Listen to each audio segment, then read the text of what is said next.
Hello, welcome to Vets Coming Clean. I'm Peggy, the enforcer. And I'm Mike, and today we're joined by Michael Krawitz, who's with the VAC, and brought him on here so he could discuss a few things about the VAC and the things that they're working on and some of his stuff he's done in his past. And how you doing tonight, Mike? Hanging in there, doing pretty good, thanks. So at the very beginning, how did you get involved with the VAC? You know, it's a question it's hard to answer. It's very organic, you know, it just sort of grew out of nothing. We met initially, I think it was something that a couple of vets came up with during COVID, you know, sort of a buddy check. And Zoom was this new platform that everybody was taking advantage of. So we took advantage of Zoom and had a couple of meetings, and there were a couple of different efforts at that time, already forgotten these days. We did that on a platform. What was it? The fax, not fax. It was like, gosh, my brain won't pull up anything old. It's funny. It's like it's working on today and it won't think of anything from even yesterday. No, the platform we used right before Zoom, it was like web conference.web. I remember that. Yeah, you remember some that? people were using Skype too. Yeah. So that's what we did, the Aaron's thing with the Veterans Cannabis Group. And then there was also down in Florida, or based out of Florida, Jose and those guys were doing a check-in that was just completely a check-in. It was just a veterans check-in thing.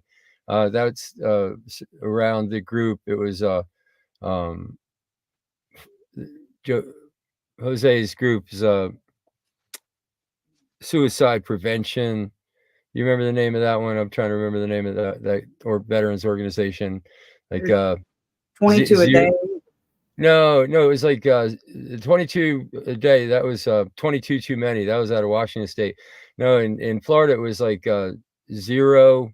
Project Zero, I think. Oh, Project Zero. Okay. Yeah. And that, you know, was a very sort of long running check-in that was a weekly thing, but I think that's gone away too.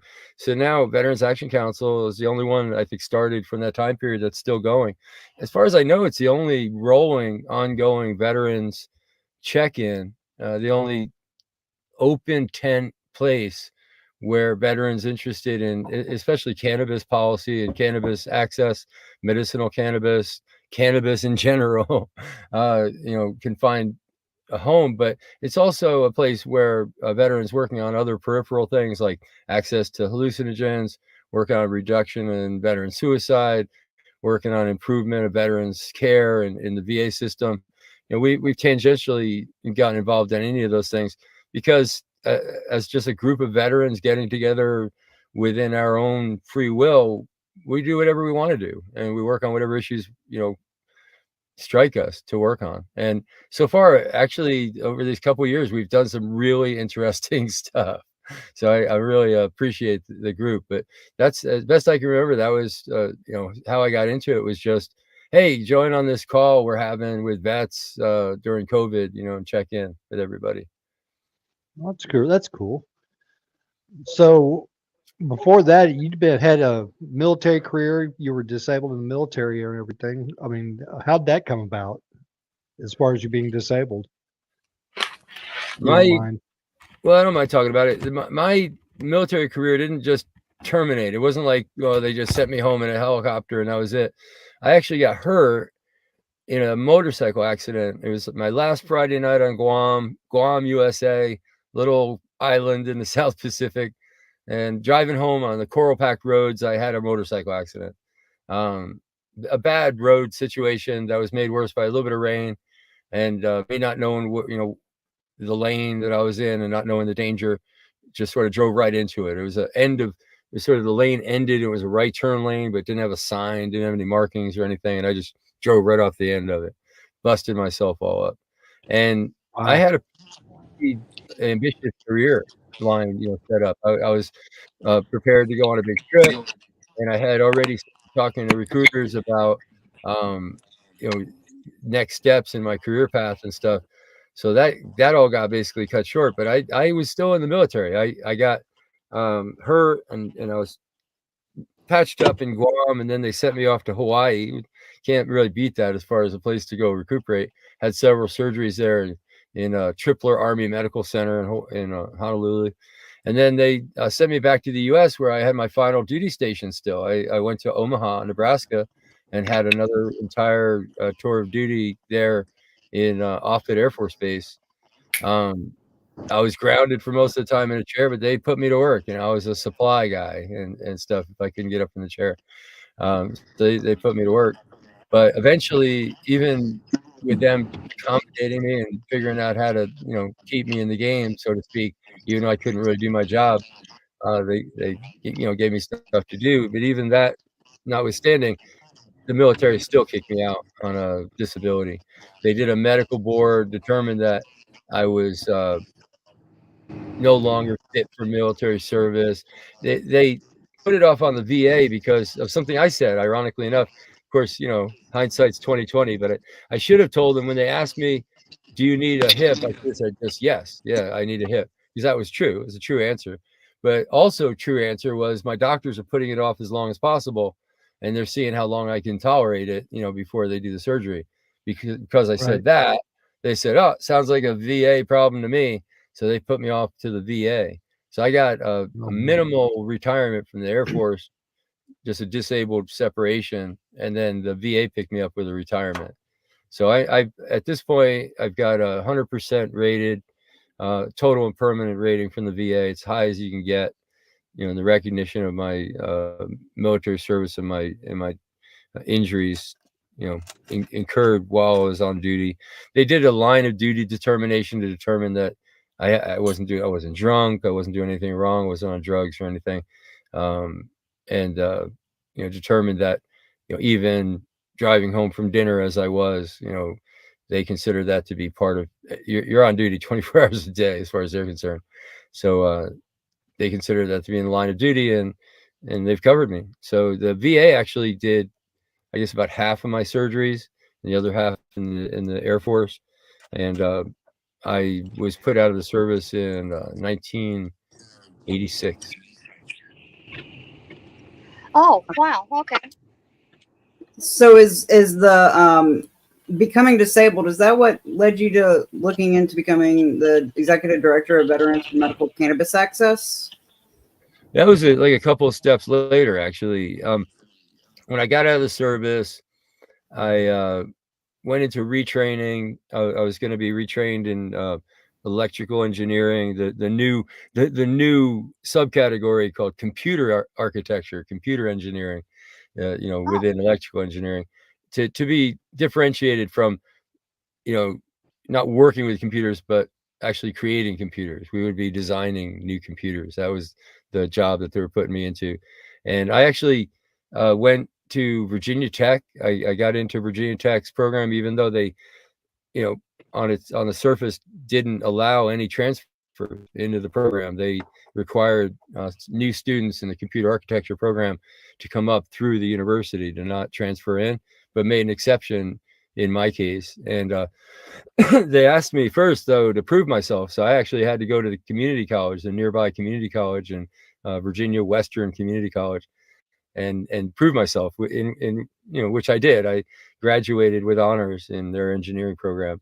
Magna cum laude, I think, was my rating. And Wow. got into Virginia Tech, and I actually was doing okay. I mean, my grades were fine at the time. At the time that I left Virginia Tech, I actually had a 4.0 average, but I couldn't handle it. I just couldn't handle it, and it had a lot to do with the way cannabis is handled as a medicine. Cannabis helped me a lot, but I couldn't use it throughout the day. I could only use it like in the morning or at night. I couldn't use it at school basically at all. So it just didn't really provide me the ability to have any kind of stable pain, or at least not pain-free. You're never really pain-free, but be able to manage my pain and to be able to deal with the stuff. You can't smoke a bunch of weed and then do homework, and you can't smoke no weed and do homework. So, both of those were the extremes that they put me in with that situation. So it just didn't work. And the state in my right eye never really fully regained that. And they said a lot of it was due to stress. So I really tried hard, but in the end, I wasn't able to do it. And as I was at Virginia Tech, it was really a hobby that I'd gotten into. I've always been an aficionado of cannabis, going back to the 70s and Cheech and Chong and whatever, and I actually got involved at Virginia Tech in their activism in the student programs that they had, that you could participate in student groups. And the student group there was a little, very old, well-established, but very small normal chapter, Virginia Normal chapter. And at the time, there was no state chapter of Virginia Normal. There's just really at that time, just that one little chapter at Virginia Tech. And I actually really enjoyed the looking into this history and learning about cannabis. We'd hand out flyers at info tables and stuff like that.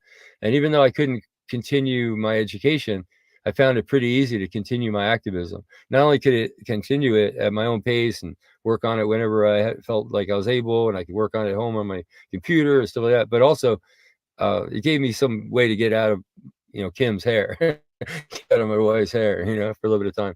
So it just worked out, I actually, the way I got into activism is really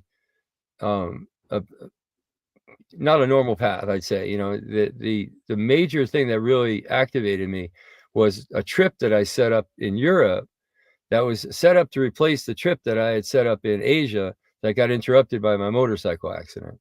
Now, in the military, as you know, if you're a low-ranking person, you're trying to get on this flight to go somewhere, you can get bumped by like a general suitcase. But if you're on military travel orders, then you bump the military, you bump the general suitcase, if you're on travel orders. I had worked actually quite a bit. It took months, in fact, to plan a trip it was just about to launch. I was just about to leave Guam and go on this trip to Korea. It was Korea, Vietnam, Thailand, mainland Japan, out to Tokyo. And I'd actually changed my port of call from Guam to Tokyo. So I would be flying officially out of Tokyo back to San Fran. The whole thing was on travel orders. It was pretty slick. And the whole thing got canceled by my accident. Just throw it out the window. So when I got out of the service, I thought, I'd like to do that trip, something like it. I actually looked into the Asia trip, and it was cost prohibitive. It was no way I could pull it off, and had to kind of put it out of my mind. But I heard of people talking about Europe trips, and knew that you could camp along the way, and there's different things that you could do to lower the budget. I actually found it very doable to do I did a 3-month trip across Europe, and did that as sort of my replacement trip after I got patched up enough to be able to do that, when I got out of the service. And I was still on crutches. I was still, kind of pretty minimalized, but I was able to do it and have a pack with a sleeping bag and a little tent. And I spent a lot of time in the Netherlands. And I actually, this is totally like, I don't know how you'd call it, sort of vicarious, I guess you'd say. But I actually had thought, hey, I was still not that long out of all these surgeries. I think I had 13 surgeries in total to put me back together. I really wasn't that long after surgeries. And I was a little concerned being in Europe, being someone on crutches. What happens if I, have some kind of medical issue and I'm over there in like Germany or somewhere like that? And not only do I not speak the local language, but no doctors know me. And to get my record, they'd have to talk to the VA back in the USA. It seemed like a nightmare. And I thought, I guess I was pretty practical back then, but I thought, hey, maybe if I talk to a local doctor and I set up a file with them, see them, have a visit with a local doctor and set up a file. That way, if I have any trouble in Europe, I can hand them that business card of somebody that speaks the language, that they understand, quite literally. And to do that, I was over there and I was hanging out with Chris Conrad and Mickey Norris, who I'd met previously in the museum work that they were doing over there in Amsterdam. And they were doing something with Adrian Bronkhorst, and the Bronkhorst brothers, Adrian, I forget his brother's name now, but anyway, the Bronkhorst brothers had set up a drugs peace house. It was right in downtown Amsterdam. It was really cool, 3-story building that was dedicated to drugs peace, activism of all kinds around the drugs issues. Really fascinating place, fascinating stuff going on all the time. And of course, I dug right into that, kind of cannabis thing that they had going on there, and medical, these really neat people. But anyway, as a result of being there and them being like the only local people that I knew, I asked the Brunkhorst brothers, who should I go see? A local doctor to go see and set up a file. And they said, sure, go see our doctor. And unbeknownst to me, that doctor was involved in what was basically a prototype of what would become the Dutch medical marijuana program. And Wow. I was seeing one of the pioneers of medical cannabis in Holland. And he asked me all these questions, about the pain pills and everything I was using. And he was like, hey, if you can reduce the amount of pain pills and use cannabis and actually get benefit from cannabis instead of the pain pills, that's what you should do. And I thought that was really striking, because the VA hospitals back here in the US were giving me the exact opposite advice. They were quite literally saying, as long as you stay away from marijuana, we'll give you anything in the pharmacy. That's almost a direct quote from my doctor at the VA. Unbelievable that these doctors would be so diametrically opposed in their advice. I think we now know who is following the evidence and who is doing a political, based prescription. So, but anyway, I actually got a prescription for cannabis over there in Holland. And when I came back, it was right at a pivotal moment. There was a creation of a kind of a new platform at the national level for cannabis activism. Marijuana Policy Project was being born and having its initial meetings. And I connected with them and brought them in, along with Patients at a Time and some other organizations, into some UN meetings that were happening in 1998. And that was the first time that I ever presented, I believe, myself as a cannabis patient, as a veteran, and connected those things, basically talked from that, what we now call the veteran stakeholder group. You have to realize this was years before I was able to negotiate the VA marijuana policy. So there was no real veteran stakeholder group yet. That was the birth of it. That was literally the birth of it, was those meetings where I spoke, did a lot of press. I mean, I did a channel, I think it was channel 11 or something like that. It was NBC News affiliate, nationwide network news. I smoked pot on camera right in Washington, D.C. That was kind of an interesting moment.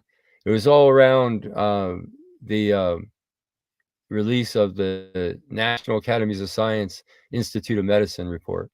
Again, during that very first year or so of the activities of the Marijuana Policy Project, which I was heavily involved with. So, but anyway, yeah, the veterans speech that I gave at the UN, basically I said, I go to Holland, I go to this doctor, he talks to me for 5 minutes and he's like, cannabis. I come to the US and I talk to him about it, and they're like, oh, no, we couldn't possibly do that. And I was basically presenting it like, hey, the Dutch people don't owe me anything. I didn't serve in their military. I'm not even their citizen. I was just a tourist. I was just a visitor to their country. And I honestly felt like they were respecting my medical needs better than my doctors back at the VA, and in fact, better than my country, in which I served in the Air Force. So that was basically the premise under which I started at that time, in just to finish the thought, in 1998, it would be Veterans for Compassion. It was before Veterans for Medical Cannabis Access. And that was the very first platform that we created, for the veteran stakeholder group. That was so before that, basically you and others were out there as individuals running around lobbying and trying to get things done with no direction, nobody telling you how to get anything done. Is that correct? Yes, and I mean, technically, I think from the spirit of your question, yeah, but no. I stepped into, especially like in 1997, when I formally presented this idea to the leadership in our cannabis movement about going to the UN the next year in 1998 and actually bringing the movement into this process at the UN. I was stepping into a very well-established, well-oiled grassroots cannabis movement that had history going back and has history going back all the way to the 1940s, Okay. at least, and real active experience. I mean, you have to understand one of the very first things that I worked on was Prop 215. And that was led by a military vet, Dennis Perrone, out in San Fran. I was working with a doctor out in Northern California named Dr. Tom O'Connell, who's a military vet and was working with me again in that initial formative days of, sort of mindscaping this new veteran stakeholder group. Again, before we got the VA policy. We didn't get the VA policy till 2010. So this was a good 14 years before we got the VA policy. 14 years of fighting and working on stuff where we didn't have the opinion polls on our side, where we didn't have any states that had legal medical marijuana access or legal access. 96, and before then, there was nothing, no legal anything anywhere. And Prop 215 broke down that door, but it was a door that didn't break down all at once. It wasn't like Prop 215 happened and the world changed. It was a very incremental change that happened state by state, legislature by legislature, and I sort of had a world view of that because of where I was working at the national level with the Marijuana Policy Project, and also from the state level in Virginia, sort of using the infrastructure of the movement in Virginia we actually launched the effort at the UN from Virginia. So we were the activists from Virginia that were going to the UN. So it wasn't like a national thing. It was a grassroots thing that brought the national people with us, is how that worked. But that was fascinating in and of itself. But the way to do things was almost like, I could probably come up with a 750-page manual on how to be a cannabis activist from the combined wisdom of our cannabis movement. And then another 750-page manual that would just be a who's who of everybody that was involved. And that's just our starting point. Now today, and I don't know if you want to talk about this much, but it's on my mind these days. We're at a crossroads, and the grassroots movement is sort of going away. It's aging out. It's going away and being sort of replaced by the industry itself, who's paying for lobbyists and doing a lot of stuff that grassroots activists did in the past. And I don't know if that's the only reason, but the cannabis top level marijuana movement, like NORML and Marijuana Policy Project and whatever, they're all having sort of existential moments trying to fund themselves. So our grassroots chugs on because we're all individuals and we collect as needed where needed. But that collective wisdom from our grassroots movement is not being passed on very well anymore. There's no, the mechanisms that I came up under as a grassroots activist are almost all gone. It's harder to learn now, harder to be an apprentice. So I guess basically there's always been activists since they made it illegal in the 1940s. If looking back at when laws changed and everything, there's always been people pushing to get it back to being legal. Yeah, and you have to look at the sort of the underhanded, I guess you could call it underhanded way that they made it illegal in the first place. You can't even use the word illegal. It doesn't really fit, because what they did was they created a tax stamp, and it was legal, but you had to have the tax stamp to possess it or process it or sell it. And then the predecessor of the DEA, it's called the Federal Narcotics Bureau, I think is what they call themselves. They just wouldn't issue the license. They wouldn't issue the permit. And that's not what killed the law. In 1969, Timothy Leary won his case before the United States Supreme Court based on self-incrimination, because he argued successfully that to satisfy the applications for the permits for the tax stamps, you'd have to divulge criminal activity and incriminate yourself, which is a violation of your protected rights under the Constitution. So it kind of put a catch-22 in there. There seems to be a lot of, the more I work with you guys with the Veterans Action Council, the more loops that I'm seeing that that are in the system, and it's like a lot of stuff that there's holes that are not being properly dealt with as we're trying to decriminalize and deschedule it. It's choppy and not the same across the board across the U.S. I notice every state's kind of tailoring it fit to the way they want and see fit. Is that a correct assumption? Well, I mean, you kind of hit on a few things there, right? It reminds me, at least part of what you said, reminds me of something my dad would say. My dad's Army Air Corps vet, World War II vet, and he would say, you don't change a law by breaking the law. He would shake his head in disbelief at all the crazy stuff we did in the 60s and 70s, and had his criticism of it. And that was one of his biggest criticism, was those people who were actually protesting and doing things that were most obviously breaking the law in an effort to change the law, he thought were wrong. You don't do that. You don't break the law to change the law. But the thing is that we changed the law, Prop 215. And if you go back and you do a granular history, of course I was there, so I remember it. But if you go back now as a historical look and look really hard into especially like take the first 6 months after Prop 215 was passed, and look at the articles in the newspapers in California that had to do with police interaction with people around marijuana suspected of being illegal, but later found to be legal under the new medical marijuana law. And you see how much those police resisted following that law, how much they tried to get around it, how much they obfuscated it. And that's a thing that we've had to tap into with cannabis, not as directly as in some other issues, race issues, for example, but with cannabis, you're certainly up against a status quo that's, if anything, the majority of your opposition. When I started working on cannabis, I think it was 17 or 20% or something like that, rings a bell. That was the public support for legalization. It's like 17%. Now we're up way over 60% for legalization across the board. And think about how big a distance that was. And part of the reason why we were so low back then was what I identified in my work as a disconnect within our society, where people were siloed. They were given an impression from the government that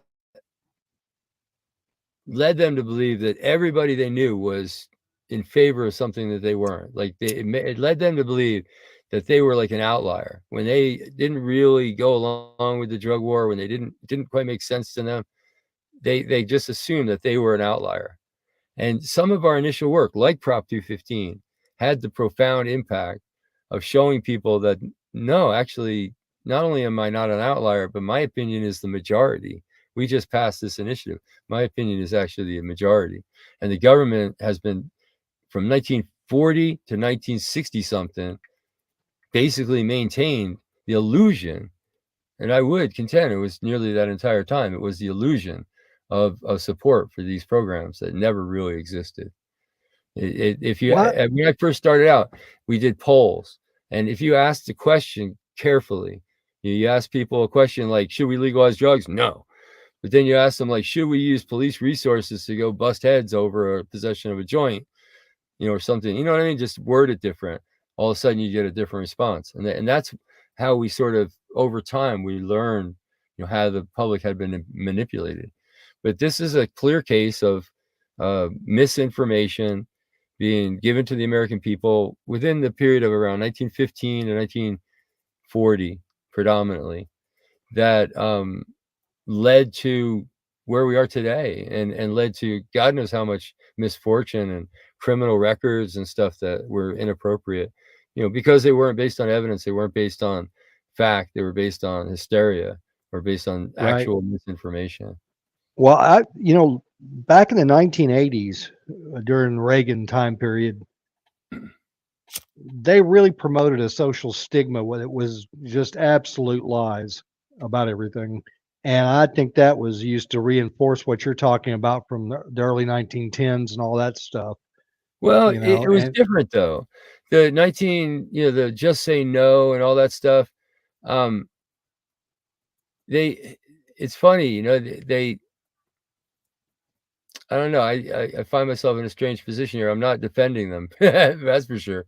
But at the same time, the when you look at a headline, all right, like some of the alarming headlines. Let's just run through it. Do a headline analysis real quick, right? Some of the initial headlines. I'm talking like 1920, New York Times. Enough marijuana grown in a window box to drive everyone in New York City insane. Mexican guy runs down Main Street, murders 18 on the influence of marijuana. Young white women falling prey to black men and jazz music because of marijuana. I mean, that was the headlines. And then it went into quasi science. It was like 1930s, 1940s. It was marijuana is unknown. At the end of the actual science days, it was, marijuana is unknown, marijuana is untested, marijuana is dangerous, marijuana could do this, marijuana could do that. They trump out these doctors. We talked about them in some of our meetings. That one doctor from New York University that was super famous for all this stuff is Dr. Gabriel Nahas. And, he would find legitimate science that showed that cannabis was involved in the reproductive system, and then immediately claim it destroys the reproductive system. It's not necessarily a lie. It's just a hypothesis at best, bad science at worst. It's a biased scientist, at work. Right. And so that's what I was talking about during the Reagan era. That was bad. Bad science they were promoting. But the thing is that what they were saying was not untrue. Like one of the most classic things was the think tank that Califano put together in New York University. Was it New York University? I think it was Columbia University in New York. Anyway, I haven't heard anything out of that think tank in a long time, Stefano. But he came out with a statistic that you were, I think it was 26 times more likely to use cocaine if you smoke marijuana. And where he got that tortured statistic was from taking the number of cocaine users that smoke pot divided by the number of cocaine users that didn't smoke pot. And, while that is a real number science, and it represents real things, the outcome doesn't necessarily mean anything. Right, that's a loose association. Yeah, it's just very strange association. It may have meaning. It certainly means that a lot of cocaine users smoke weed. You certainly say that, but anyway, well, if you reverse it and you try to apply it, and you look at the millions upon millions of people that have smoked weed, and you say, well, how many of them smoke, cocaine or sniff cocaine, and it becomes this astronomically low number, and you realize, oh wow, that didn't mean what they implied it meant. But you see what I'm saying? It's not an outward lie. It was. I'm trying to make a nuanced argument here, but I think you could agree with me. It's different than the outright lies of the past, where they just completely misrepresented it as something that it was not at all, and said that it would do things that it wouldn't do. Right. Instead of blaming it on a social dynamic, they tried to blame it on a physiological response from smoking pot. Well, I mean, it's just fear mongering, really. It's taking cherry-pick data. It might even be a real case. Like I remember Kevin Sabat, one of our nemesis, with cannabis information and accuracy and evidence base. He put out this flyer or something. I forget what it was, an announcement, and it was proclaiming that the statistic, I forget what it was, a certain statistic of horrible related outcome of cannabis in Colorado had doubled since legalization. And then when you looked at the actual statistic, it went from 1 to 2. it doubled. But what is that? What is that? Like he's making it sensational. Like it sounds so sensational. It's doubled. Well, I was going to ask you that. Mind's thinking of tens of thousands of people or something, No, it was one more person than the year before. That was his huge. Yeah, that's what I was going to ask you, though. Do you think the media has played a role in producing this horrible stigma we're dealing with because they've taken the extremist viewpoint for the story? If that makes sense. Today's media is really bad about taking, one side of an issue and running it with no relation to reality or whatever. It's gotten really horrible. but it wasn't really that bad when we were fighting that stuff back then. And basically what it was that they would try to scare you with this sort of cherry picked data, but it didn't really change anything or do anything. All it was doing was just supporting the status quo, and the status quo itself. I think the media, the way it was covering it, I mean, they certainly don't get any points for bravery or anything, but No. what they did wrong was actually the opposite, almost completely, of what you're thinking. Because what they did wrong was they tried to be fair. They tried to be too fair. They tried to be too unbiased. They tried to be too impartial. And I shit you not, the DEA came out with a policy. You can fact check this on the internet. They came out with a very top-down policy throughout the entire DEA during this time frame that we're talking about, this just say no time frame. I worked as an activist, at that time, basically, at least at the tail end of it. And their mandate to their DEA people was don't debate. Kill the discussion by don't debate. By don't have any discussion, don't debate. So like if mainstream news wanted to cover the story, and I'll tell you a story. I mean, sometimes it's better, like an anecdote is better to understand something like this. I told him the DEA is not going to show up. And he's like, no, come on. I talk to the governor. I do interviews all the time with government officials all the way up and down the food chain. They said they're coming. They're coming. And I said, promise me right now. I looked in the eye. I was like, promise me right now. You won't kill this story. You won't kill this interview, this whole big thing that you're planning, if the DEA drops out. And he promised me. He's like, no, we'll do it. We'll go forward. Well, mark my words. We wound up talking to an empty chair. The DEA chair was empty during that interview. They would have killed that entire thing if they could have, by just not showing up. And in past experience, that's what would have happened, because the mainstream media wouldn't want to look biased by only showing our side, even though we're right, because they couldn't show the countering side. They couldn't show the alternative. They just didn't cover it. And that was a blackout for a long time. That was very, very effective. And the media played a role in it, very strong role. But I don't know, how much you can really blame them. They were the way they were manipulated. You know what I mean? Well, the biggest thing that I've noticed is it doesn't so much affect everybody outwardly on the macro level, but when you talk about dealing with families, and let's say a family member has to use it, right? The acceptability factor, the media absolutely pollutes their heads. Well, I've got a long view on this stuff. And when I started, if you look at like a standard article in the mainstream media, it would have a headline that would say something sensational and wrong, then it would have a part of the first part of the story would be interviewing some cop or something like that.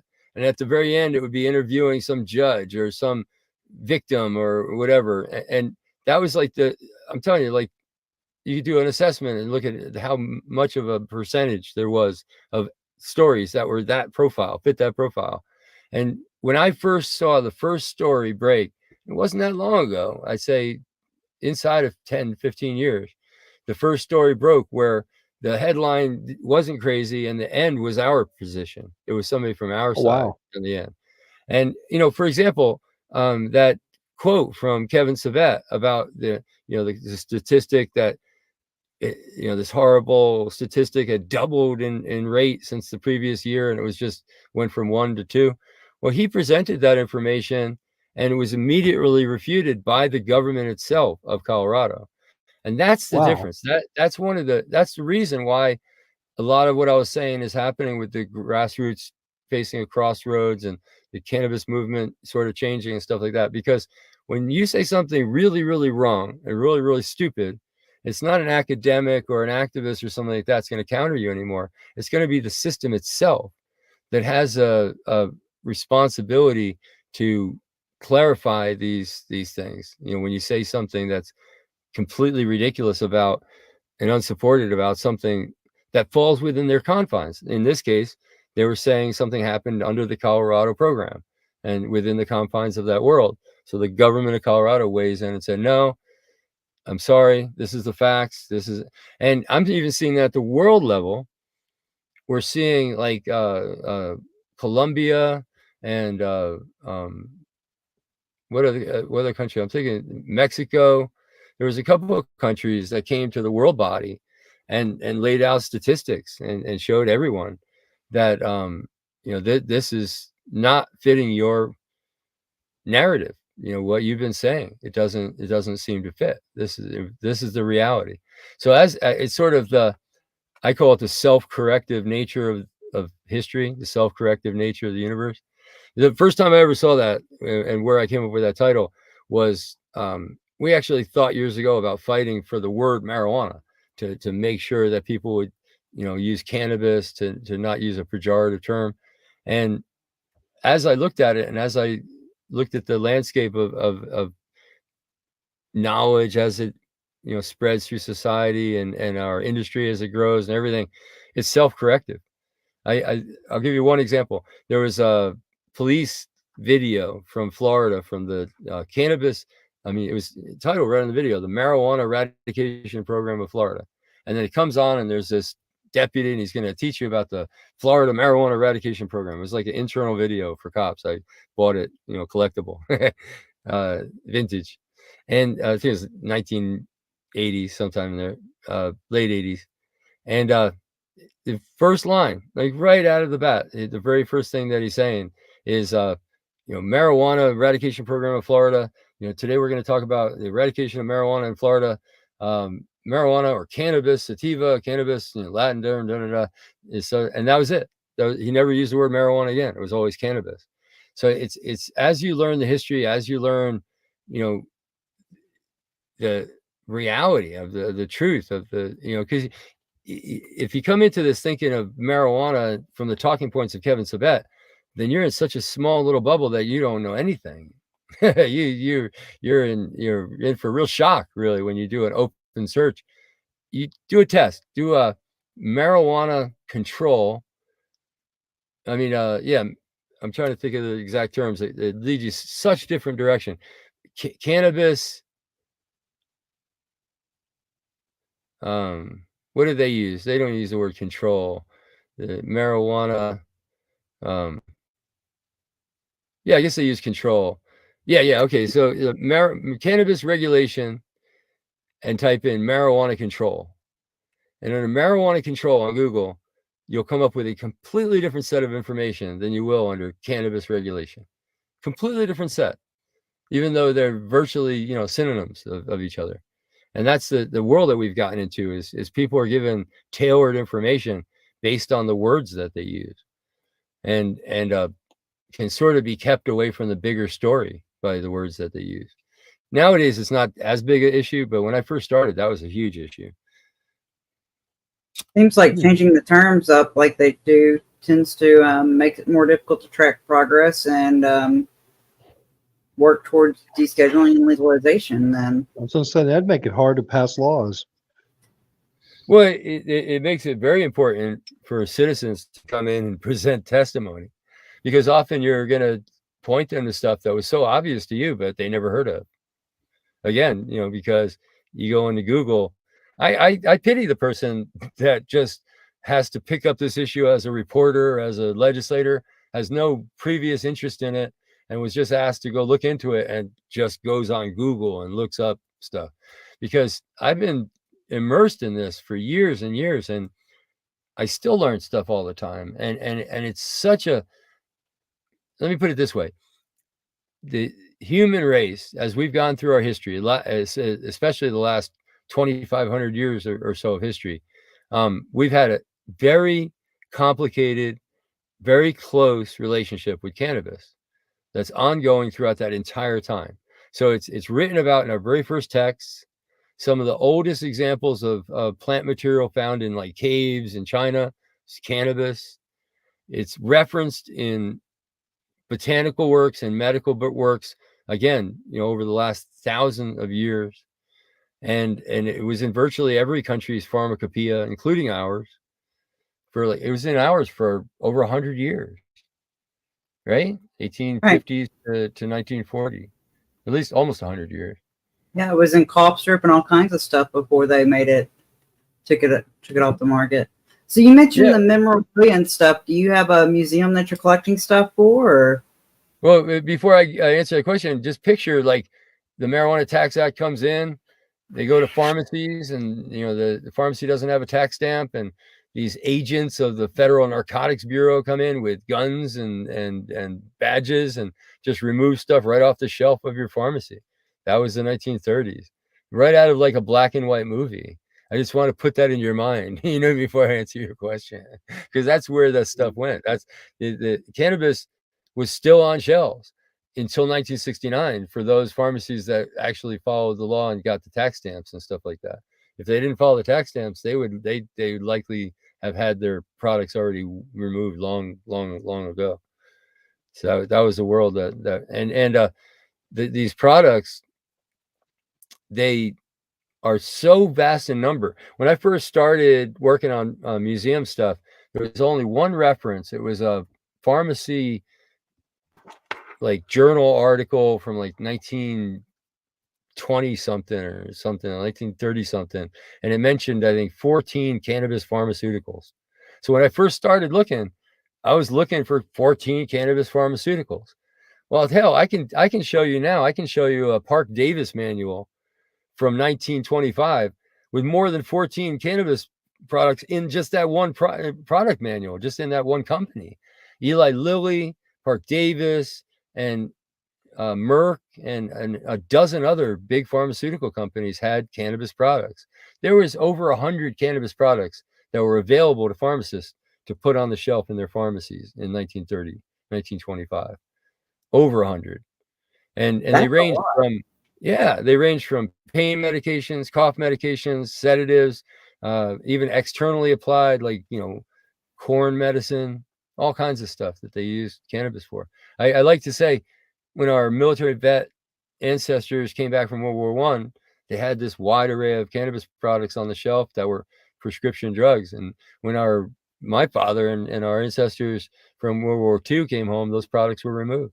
It's one of the lesser told bits that I think is really important in the timeline that I wish historians would center in on more. It was 1941, I think it was, is when marijuana or cannabis was actually removed from the pharmacopoeia. That's a really key date. 1937, they passed the Tax Act, but it was 1941 when they removed it from the textbooks, essentially, that it really did the damage. Because if you think about it, any doctor that graduated college after that wasn't in the textbooks anymore. It was just removed from sight. So it just sort of went away, evaporated. Yeah. In 1969, if you found a doctor that was still prescribing cannabis and a pharmacy that was still delivering cannabis, more than likely it was a very old patient that had been getting that prescription forever. I mean, it wasn't, I don't think there was any new patients at that point. But anyway, I grew up in the auction business. I grew up in antiques, and it's always made sense to me to work on the sort of the history, the timeline of cannabis. I've gotten immersed in it at a level that I really can consider it sort of the background of my entire life at this point. I can drop out of everything else I'm doing, and the museum work I think will still carry on because I just love it so much. And so much of the history of cannabis, like what I was just saying, is so generally unknown. It's a path of discovery, and it's also, I think, a responsibility to tell the story. Like for example, I helped. I was in the middle of a transaction. I helped basically our cannabis movement acquire a collection. It was Lister Dewey's archive, and Lister Dewey was the scientist or the historian. I'm not sure what you would call him, agronomist, agriculture expert for the U.S. government. He worked for the U.S. Department of Agriculture, and he wrote a couple of the most important 10, 15, 20 page articles in the U.S. Department of Agriculture yearly annual that they came out with, like in 1913, 1915, somewhere around in there. He wrote two big articles on hemp that were extremely important. And when I found this collection, this guy had bought a collection of Lister Dewey's personally handwritten diaries, and it was at like an estate sale. This guy got this whole collection, and I wound up brokering the sale. I talked to the guy and won his trust. He actually just sent me the collection, just trusting me, just sent it to me and said, "Here, Wow. do something with it." He had tried to sell it on eBay for like $10,000 or something like that, and he just, was like, "Here, you do something with it." I think I wound up brokering a price of like over 5,000 is what he got for it. But that collection, it told the story of Lister Dewey doing test crops of hemp in Washington, D.C. for the U.S. Department of Agriculture. And their main field was where they later would build the Pentagon. So the Pentagon is built on a hemp field in Washington, D.C. And we're talking with the Washington Post. This is all around the kickoff of this, collection and, putting it into the historical timeline.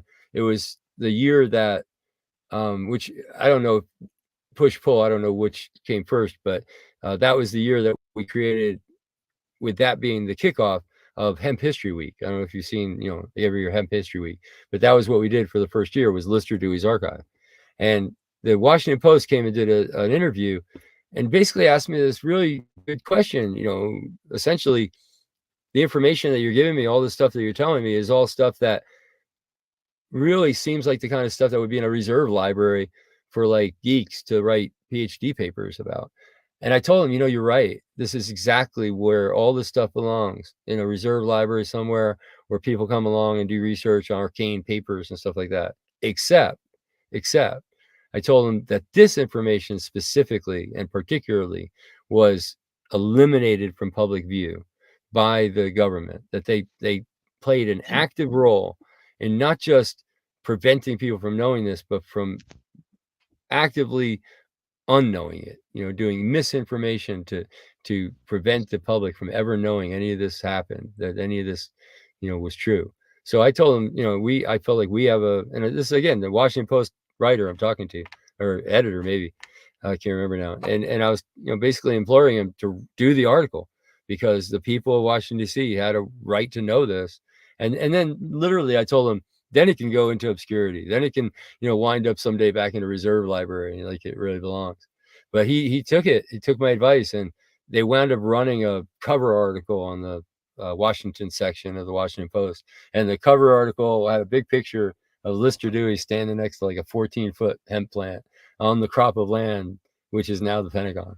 So I at least one friend of mine has that on his wall. He's got it framed on his wall, because it's just that cool. And, to find out that the Pentagon is on a hemp field. They had a protest back in the 60s that was very famous, where they tried to levitate the Pentagon to try to end the war in Vietnam. And if they had known that the Pentagon was on a hemp field, that might have helped. I think that was a pretty cool piece of information that they probably needed back then. So anyway, we have, there's a couple of museum entities at this point, and my project is somewhat in transition. I'm working on the next step. The next step for my project is going to be to bring the archives that I've found, that I've located, including the stuff that I've personally collected, but other people that I've located that have big collections, to get that stuff into a database. First and foremost, to get it archived, which means putting it in acid-free sleeves. It's boring stuff, but to make sure that the stuff doesn't like literally fall apart, go away, or like in a case of an old cassette tape, just disappear. Right. So that's kind of the first thing, is to conserve the stuff. But as you conserve it, you photograph it, you archive it in a database. And my personal project is to put that database immediately online, have it completely transparent.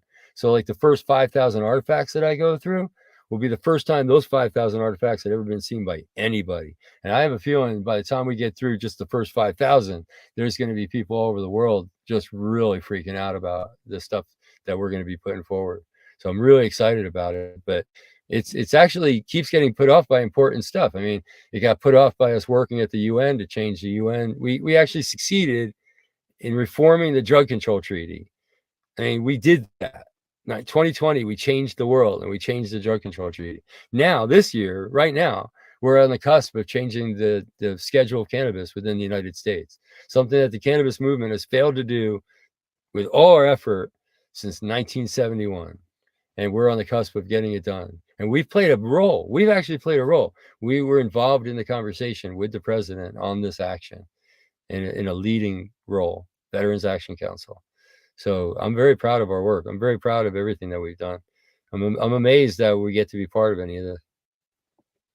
You guys have done an absolutely amazing job, and I'm really looking forward to seeing what all you pull together for the museum. And as a matter of fact, if you need any help archiving and scanning stuff in, let us know.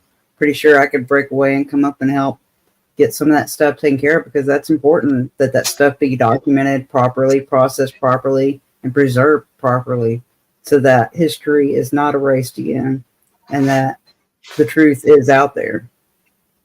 Yeah, I mean, the work that I've done on the museum, I did about 10 years of work ending almost 10 years ago.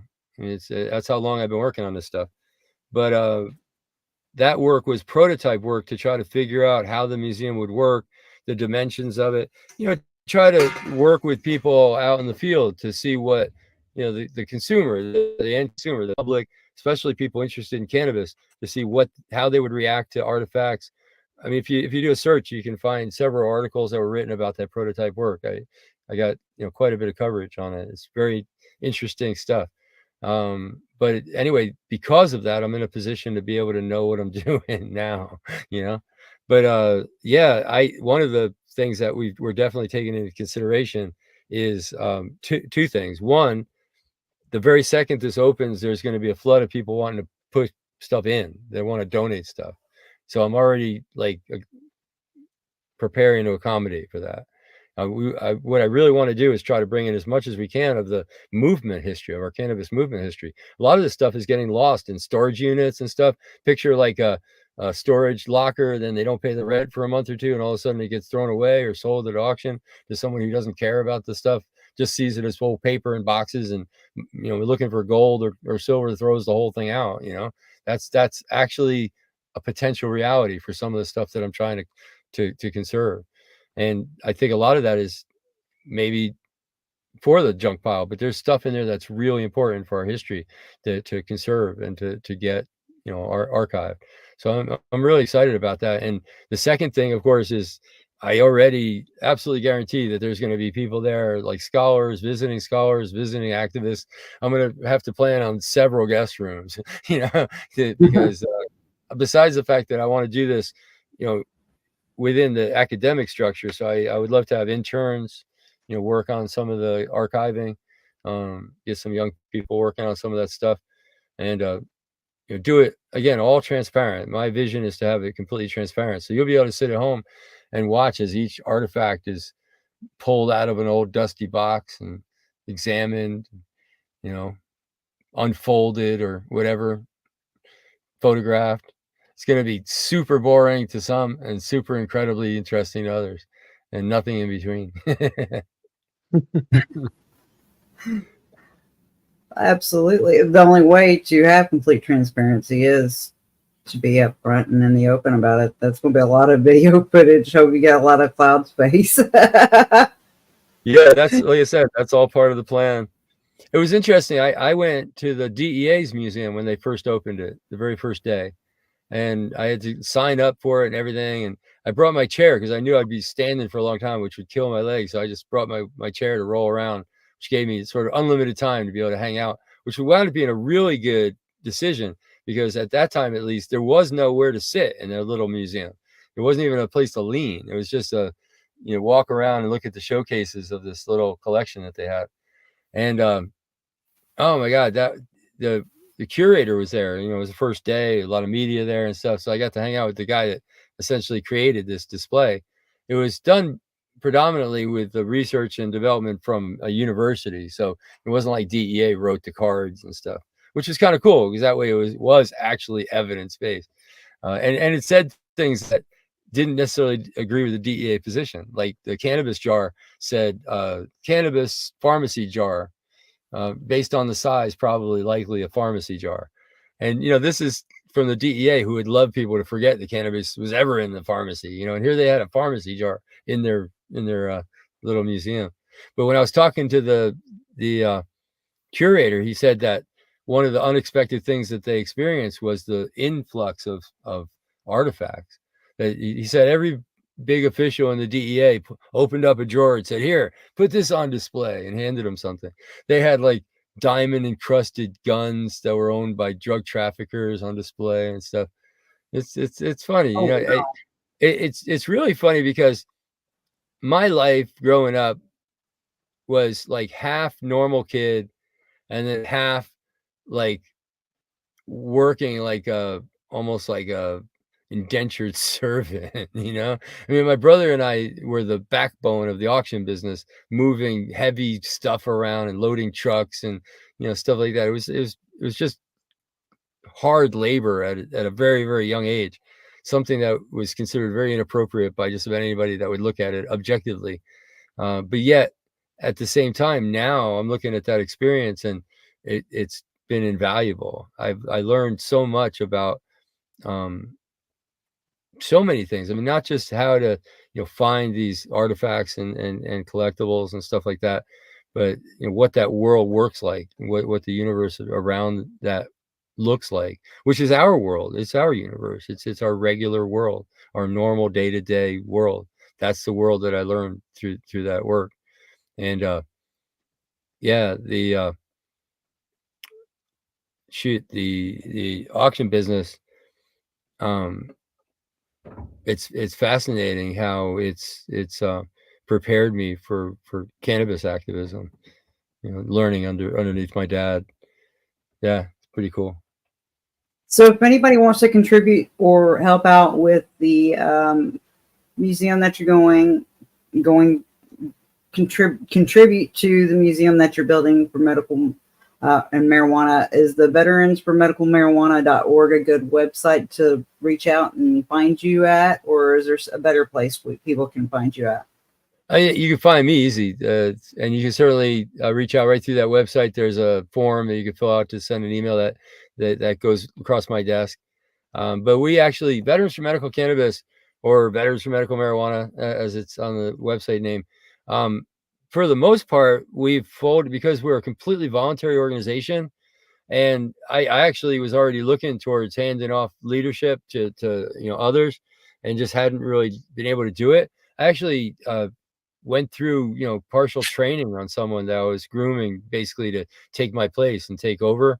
And then he wound up going back to school, get his doctorate and stuff, and not doing it. So that was the backdrop under which I came into Veterans Action Council. So the fact that Veterans Action Council is a voluntary group that works on a broad spectrum of issues, but focuses mostly on cannabis, made it real easy to just let Veterans for Medical Cannabis Access sort of fold into Veterans Action Council. So Veterans Action Council, Veterans for Medical Cannabis Access are predominantly, one and the same. I mean, they're voluntary organizations. You're dealing with individual vets. In just the only difference being that Veterans Action Council works by consensus with no leader, and Veterans for Medical Cannabis Access works by a leadership structure under me. So that's the only real difference. But and if I volunteer and I volunteer the infrastructure, it just disappears into the Veterans Action Council. So that's why you don't see a line, in between. As far as the museum, you can donate. There's the cannabismuseum.org, which I think has a donation button. I'm not sure if our other infrastructure out in West has a donation button. Off the top of my head, I don't know what it would be. But watch that, and just watch social media for the launch. I hopefully will make enough of a splash with this launch that no matter where you are, you'll see it pop up on social media. And it's gonna be one of these deals where if enough people donate $5 or $10, we should be able to reach our goal. And the goal, just so everybody knows right off the bat, without getting into the entire, business plan, the main part of the money is to get the building and to get it, fixed up and set up for what we want to do with it, and to have that, be paid for at least far enough into the future to give us time to do little fundraising and stuff like that to be able to maintain it and maintain it in the future.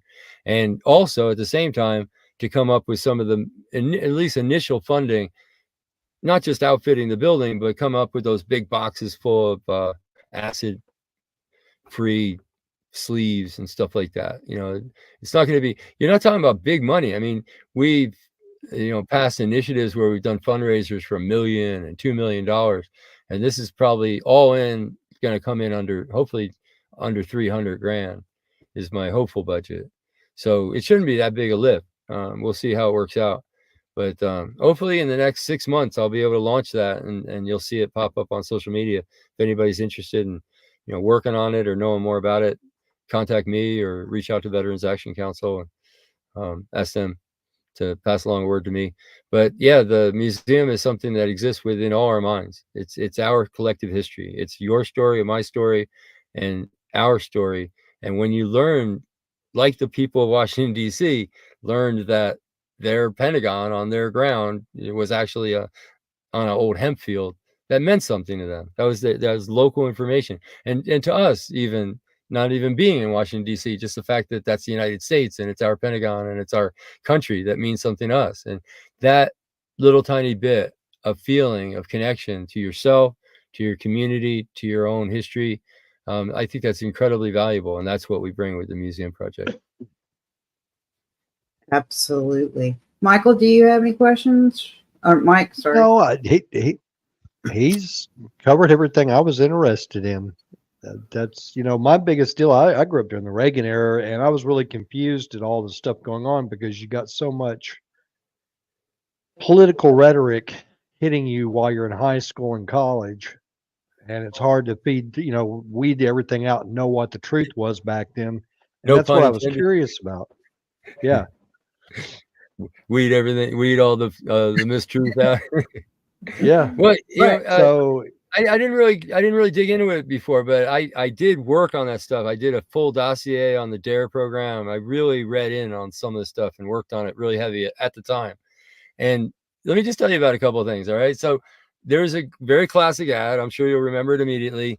This is your brain and an egg in the frying pan. This is your brain on drugs. Well, that was a wafy looking, like 18-year-old girl model that did that ad. And you know what it did? It created a spike in the use of heroin amongst that particular age group. That particular age group of young women spiked higher in the use of heroin after that ad as a direct correlated result of that ad. DARE program, right? Teach your kids to resist drugs. They teach them how not to use this drug and how not to use that drug. In the city, it didn't really have much of an impact. In some of the more rural areas, they saw a spike in inhalant use after watching the videos on how to not use inhalants as a drug, because the rural kids had never thought about that. The city kids, I guess, they get bombarded with all that stuff. So it really didn't make a difference, the DARE program, either way. But it actually caused a spike in the wrong direction again there. And then, just so you can see, this is not like one-offs, that this is the way it all unfolded. That I could give you more examples, that oh my God, there's just so many that came up over the years, I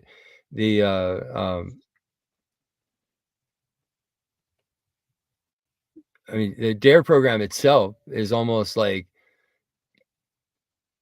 I don't even know how to describe it. Like it's a counterculture icon to wear like a DARE t-shirt, like that. The activists that came to us, some of the main activists that really helped in, what might be considered the revolution in drug policy that we're coming off the heels of right now. Like Students for Sensible Drug Policy, for example. I can draw a direct line between the leadership of those organizations and DARE program. Because the kids split off two different ways.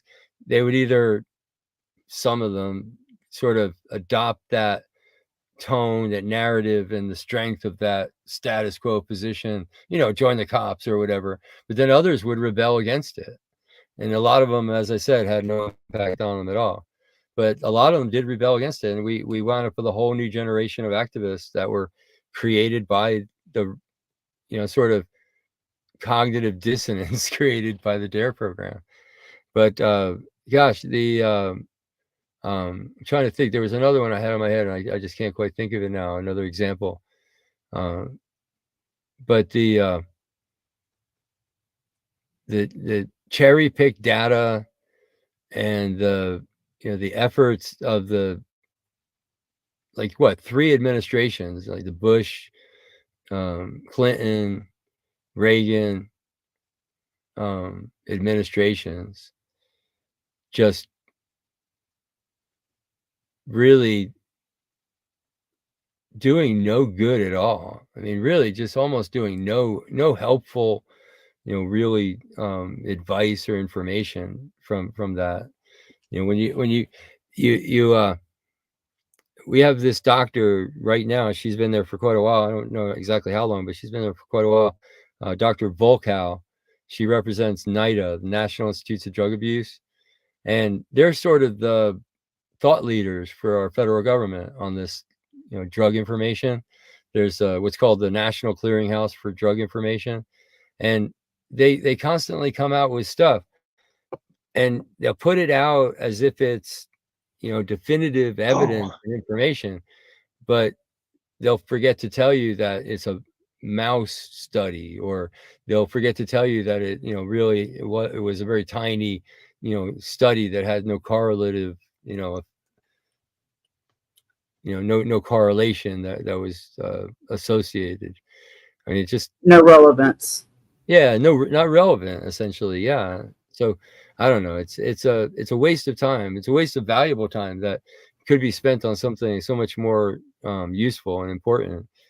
The Schaefer Commission, back when Nixon rejected the Schaefer Commission and refused to follow the law back in 1972 or 73, whenever it was, the Schaefer Commission warned that we could wind up alienating a whole generation of young people by, essentially criminalizing marijuana where it wasn't appropriate. It didn't seem appropriate to be criminalized based on the need, based on the actual harms of marijuana, based on the evidence. They felt that it shouldn't be criminalized. And like I said, went so far as to say that you could really do damage to your relationship, you being the government and the people of the United States with the young people of the United States. You could damage that relationship. I mean, think about that now. I'm talking about 1972, 1973, a federal Republican-led conservative commission tells the Nixon administration you could do real damage to the young people in the United States and the relationship they have with their country by following this road. And he said, fuck you, we're following that road. Now tell me, no matter what level of understanding of history you have to see that there was a considerable amount of damage done to the relationship between young people and our society between 1973 and the end of the Vietnam War. Right? Wow. That's right. That is wild. I mean, it's a lot of damage that's been done and a lot of damage that's still yet to be undone. A lot of people still in prison over a plant that grows naturally. And I mean, as far as I can tell, a bird picks up a seed and drops it somewhere else. Well, if it starts growing in your yard and it's illegal where you live, then you could be going to jail. Am I wrong? And lose your property. Worse yet, they'll come into your house and they'll look for like a High Times magazine to use as corroborating evidence of your horrible behavior. The otherwise legal magazine. We were just having this conversation the other day. I think it's just kind of interesting to throw on top of all this. But I think we were talking about seeds, and cannabis seeds are considered hemp just by definition, because if you take a cannabis seed and you have it sitting there on the table, or even a whole bunch of cannabis seeds, and you test them for THC, they rather easily, unless they're really covered with like hash or something. I mean, if they're just normal seeds that just fell out of the plant, they're not going to be like sitting there completely covered with resin. They're just a little bit of cannabis on them, and like that, you put that into a tester and it comes up easily under 0.3% THC. So they're legal to be sold as hemp seed. But if you start calling it a marijuana seed, then it becomes illegal. And I was just recalling that that's very similar to what it was like with a bong. Like you could go into a head shop and you could buy the bong, but when they shut down all the head shops in the 1970s, then we had tobacco shops, and you had to go in there and you asked for the pipe.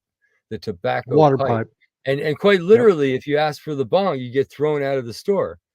And it's surreal. It's not for the action of buying the pipe or selling the pipe or even taking it home and using the pipe. What really pushed it over the line was your speech, your otherwise free speech, your otherwise protected thing, your speech. That's what changed it. I don't know. To me, that triggers some sort of flag in my brain. And with the I seed remember, thing triggers it again. We're there again. That's funny you brought that up because that reminds me of Tommy Chong talking about getting put in prison over that. Oh yeah, he got because put he in had the prison word over bong. the bong. Yeah, over the bong. Yep. But not the bong sales. I mean, he could sell the funniest interview I thought about that was Jay Leno. Because Jay Leno was like, man, on the way to work, I drove past like 8 stores selling bongs.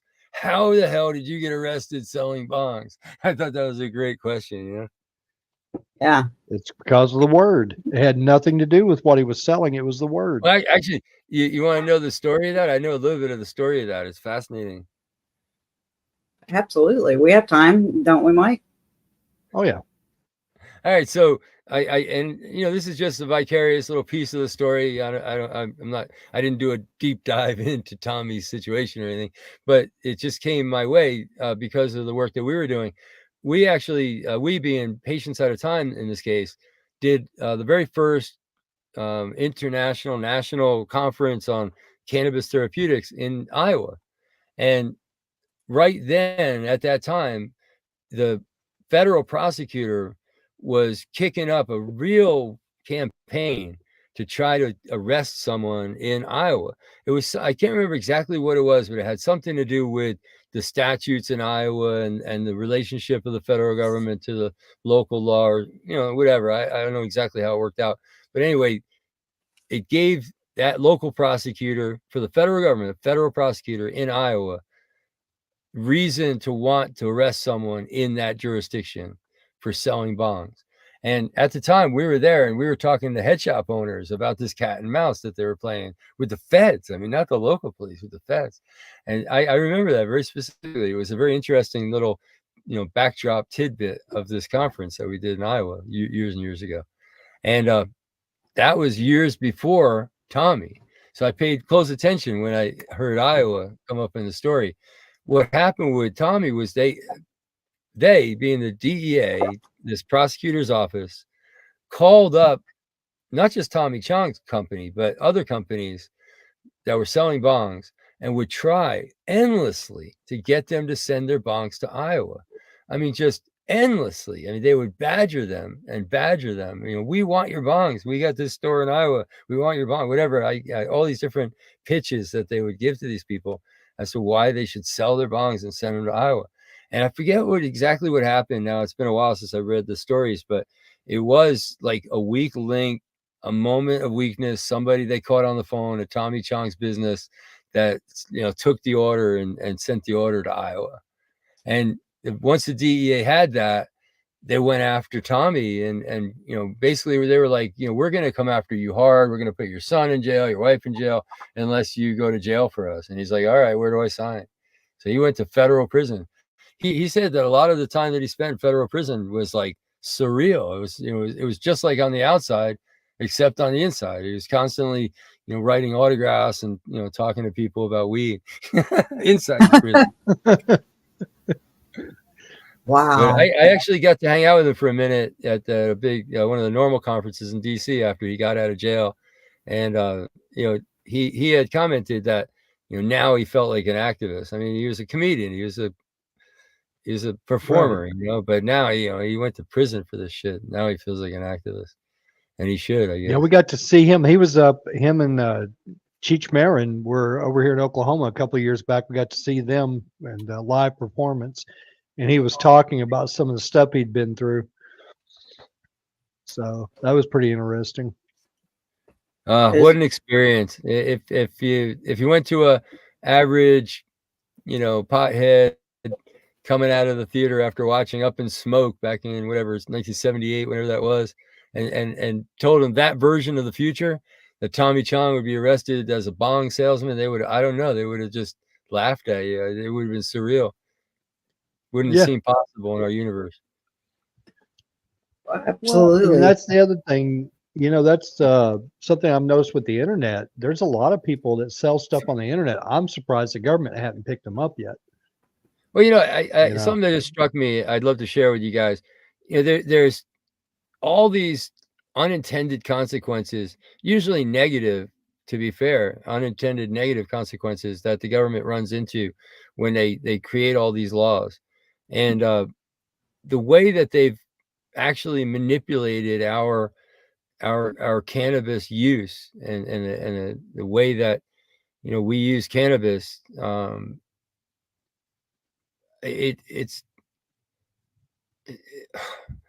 it's almost, it makes me almost speechless to think of the world that we could have had. We were just talking about 1978, and Up in Smoke comes out, and there was head shops everywhere. At that moment, there was a cannabis industry. There was a cannabis industry. There were cannabis industry magazines. There were cannabis industry investors.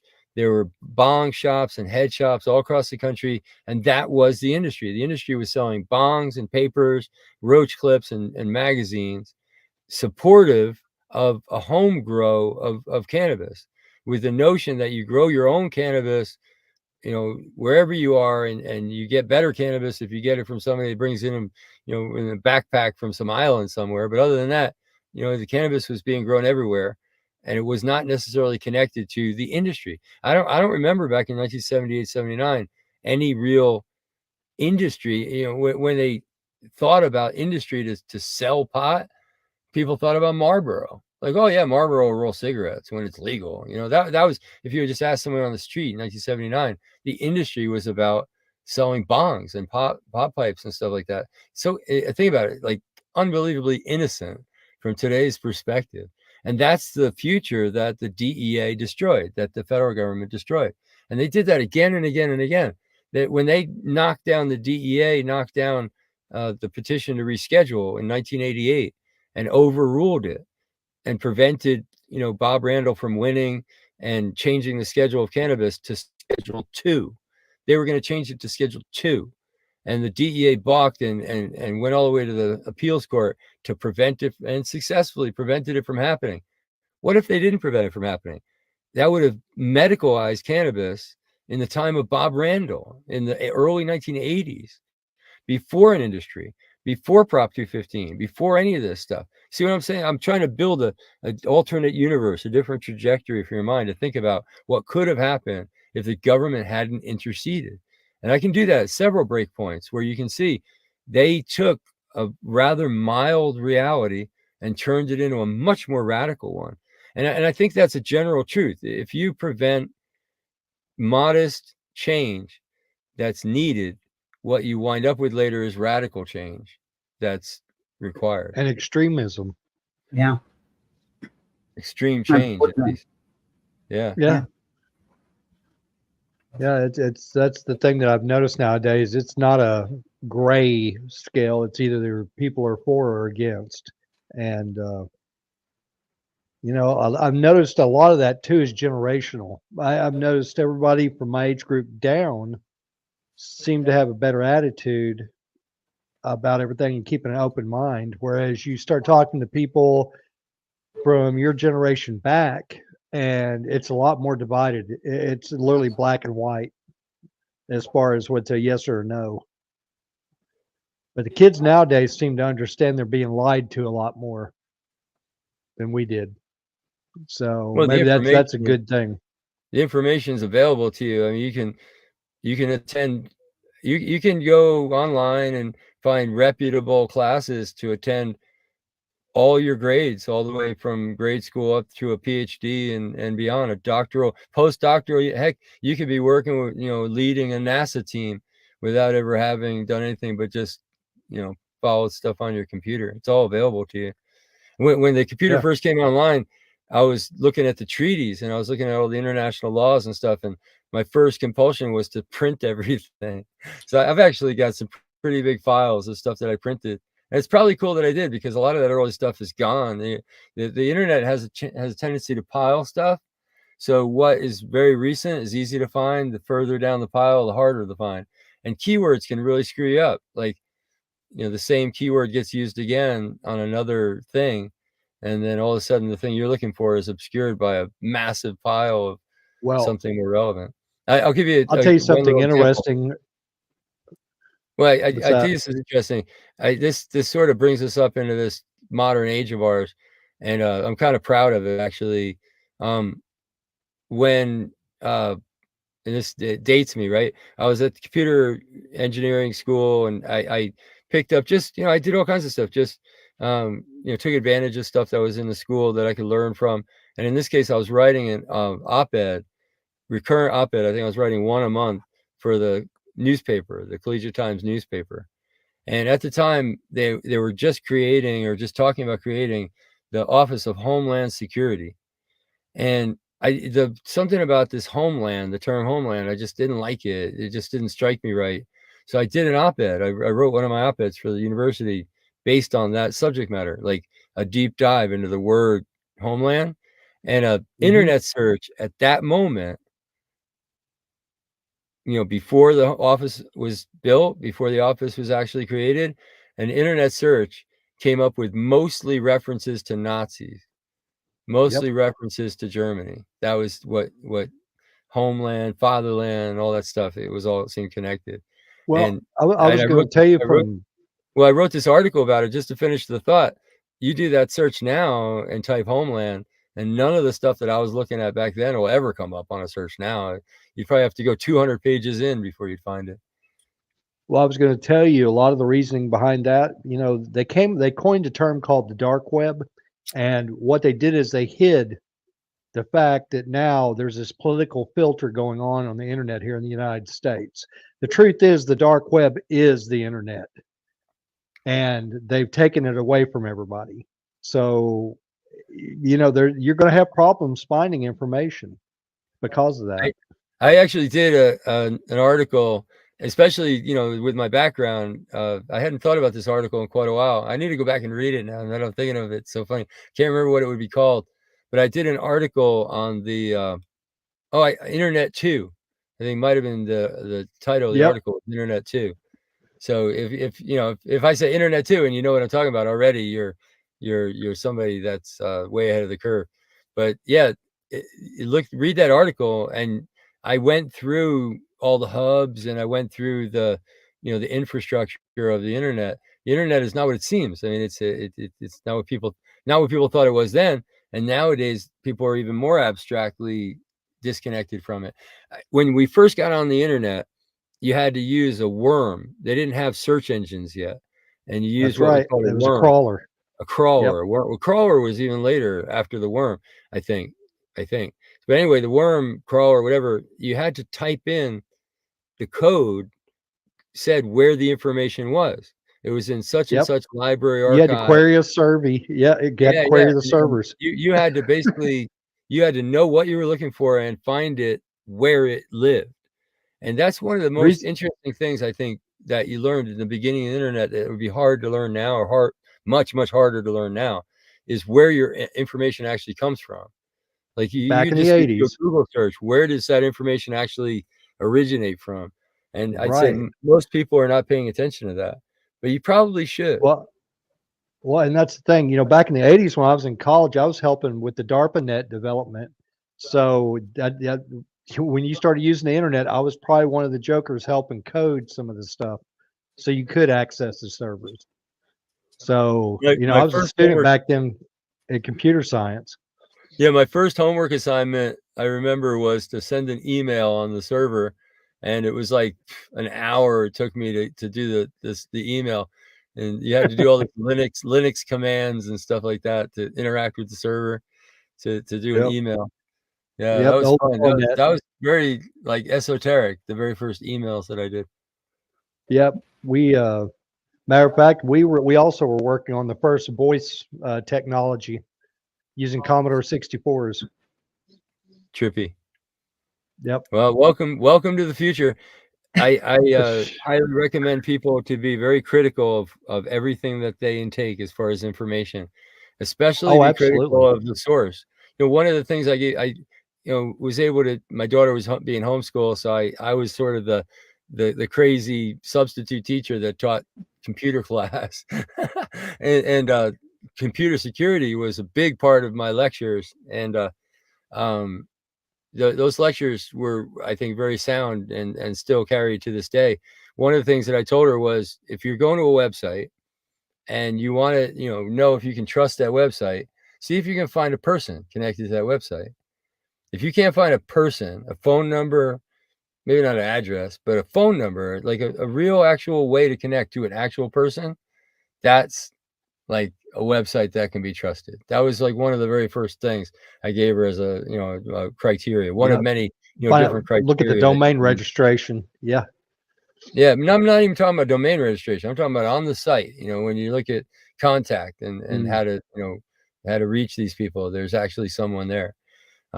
Today, there's scams that I've looked at and almost fell into. But one not that long ago, I remember I was looking at this and I was like, "Is this real?" And I ran it by my daughter actually, and she was like, "No, I don't know." And it took me a minute to figure it out. But what they'll do is they'll take, all right, what was it I was looking at? Cobalt tools, I think it was, which is something they sell at like Lowe's.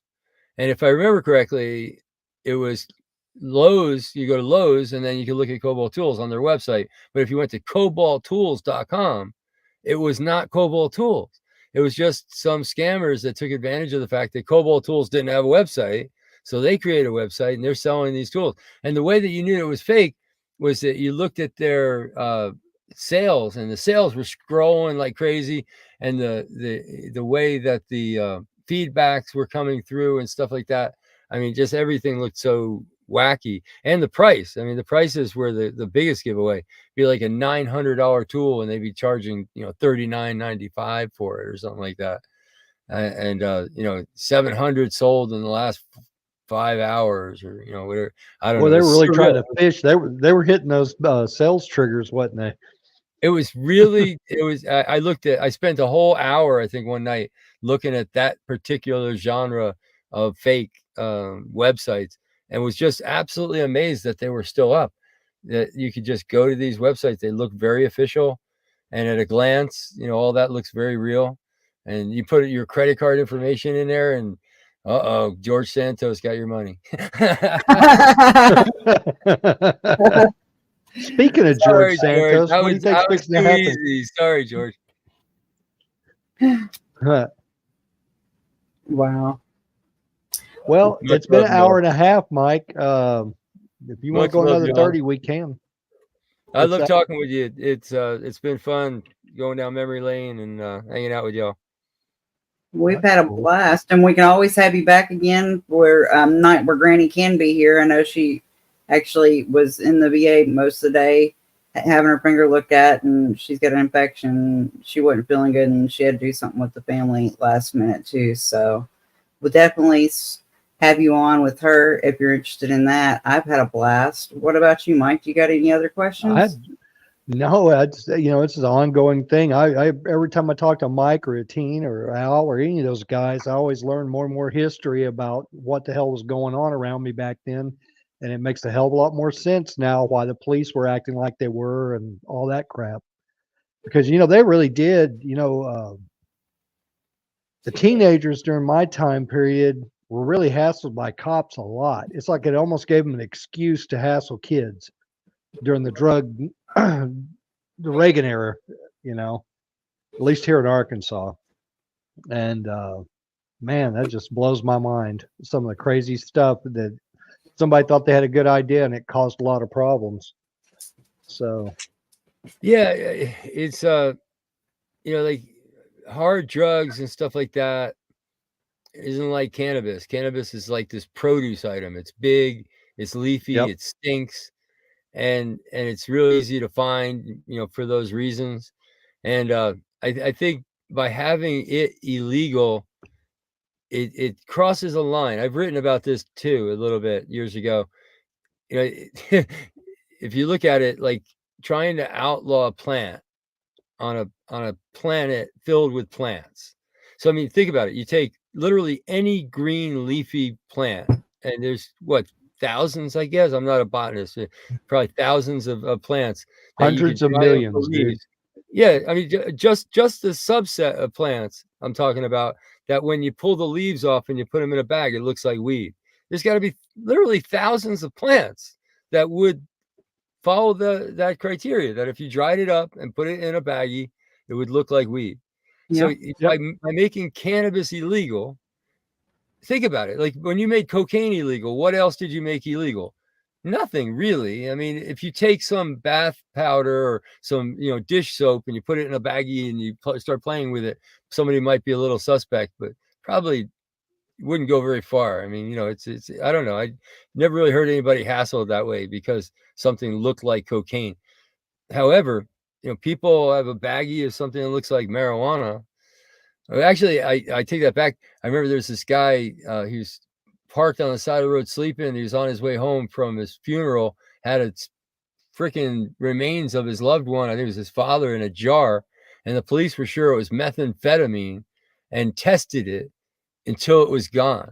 So they kept testing the methamphetamine test in the lab until they ran out of his father's ashes to test, because that initial test, which are, just a little squeeze, simple test on the side of the road, are, I guess, pretty foul.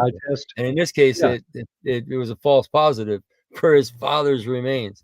So, but anyway, I think that maybe makes my point maybe better than I thought I was making it, because it should just extend to all this stuff. If making a white powder drug illegal makes your father's ashes suspect, if making a green plant material illegal makes like asparagus leaves look suspect, whatever, I think these laws are fundamentally wrong for that reason. Our founding fathers had all kinds of language around that, but just basically, if a law isn't clear, if it's not prosecutable, it's not, you can't actually enforce it, and it's not clear, people are confused by it, then it's just not a viable law. It's not a just law. And these drug laws are like that. They're very confusing. What's illegal and what's not illegal. You have a baggie with some plant material in it, all of a sudden you're suspect. You grow plants in your yard, all of a sudden all the plants in your yard are suspect. It's really, yeah. I don't know of anything else that puts us under that level of scrutiny. Again, it's even worse than the other drugs. To me, it's almost like they intentionally made everything ambiguous. Well, it's just the nature of, they say the devil's in the details, but making a plant illegal, I think this is just the natural flow of bad stuff that happens when you make a plant illegal. I was going to say, we have a friend that was actually pulled over, and we'd gotten her a gag gift that looked like flour, cannabis flour, but it was chocolates. And we told her, make sure you don't take this separate from the jar because it looks like it's cannabis flour. Well, she had a heavy foot and just happened to get pulled over. And when the police officer walks up to the window, he sees the baggie sitting in her passenger seat. And what's he think it is? Automatically thinks it's cannabis. And she's like, no, seriously, it's chocolate here, and offers him some, because he immediately started wanting to going down that route. She's like, no, it's a gag gift. It's chocolate. It's nothing to do with cannabis whatsoever. And it's like, wow. It's sad that they I was law enforcement, Michael, and it's just, it's medicine. It is proven to be medicine with the endocannabinoid systems that our bodies have. Well, like Mike said, it's a plant, for God's sakes. It's not even, man hadn't even tampered with it. Well, I mean, not even more than a tomato plant. Right. Plants can be dangerous, so I'm not making that argument, but look at it objectively. Think about like what other plant material or plants generally are police looking for. I mean, the police around the United States are looking for cannabis plants. I don't think they're looking for poppy plants. They're not looking for coca bushes. They're not looking for people planting kratom trees. They're not looking for, Well, they're going after the easiest thing to identify. Think about it. Think about one other plant or even plant material that the cops are really actively looking for. I can't think of it. If you had, the point, like kratom, they probably would be asking if you had weed. Is that weed? No. Okay. Right. It's like, well, it's like me and my wife had gotten a discussion. If they were going to use this methodology, then child services needs to go to every house that has tomato plants and children, because that's got fucking arsenic in it. That's endangering your children. Well, You know? that kind of goes down that rabbit hole, of plants. If you're going to Well, that's outlaw what I'm plants, saying. why did you outlaw this one? Right. Right. That's what I'm saying. If you're going to use that methodology, then child services has got a lot of work to do. Well, I mean, there's tomato is an interesting example, but there was a time. I guess it's been, now that I realize it, and as I'm saying it, it's been several years. There were almost every year, very consistently, at least 1 or 2 deaths where a kid smoked or ate gypsum weed, loco Yep, that'll weed. do it too. Yep. A little side note from some of the literature I was reading, at least some of the doctors back in the day, when they first brought marijuana out, because they were using cannabis in the pharmacy, they didn't know what marijuana was. That was something that was plucked out of folklore and used by Anslinger back in the day to basically confuse the issue. You don't even fight against it if it's marijuana. You thought cannabis, yeah, you'd fight against it, but marijuana, they thought marijuana was gypsum weed at first. And that's why it sort of went under their radar, and look at what they were saying about it. It didn't match up with the cannabis that they were using. The cannabis that was in the pharmacy didn't match up to these crazy stories about marijuana. So they just assumed marijuana must mean something else. And I think they just sort of went with gypsum weed. But anyway, yeah, it's been quite a while, but like gypsum weed, there's no law against growing gypsum weed or whatever and having that near kids or to protect kids. And I always love to think about, like, they want, they being the homeowners association or the police or the government, whoever starts complaining about cannabis production and, how you can't have that here. And, if you do have it, it's got to have 30-foot fences or whatever.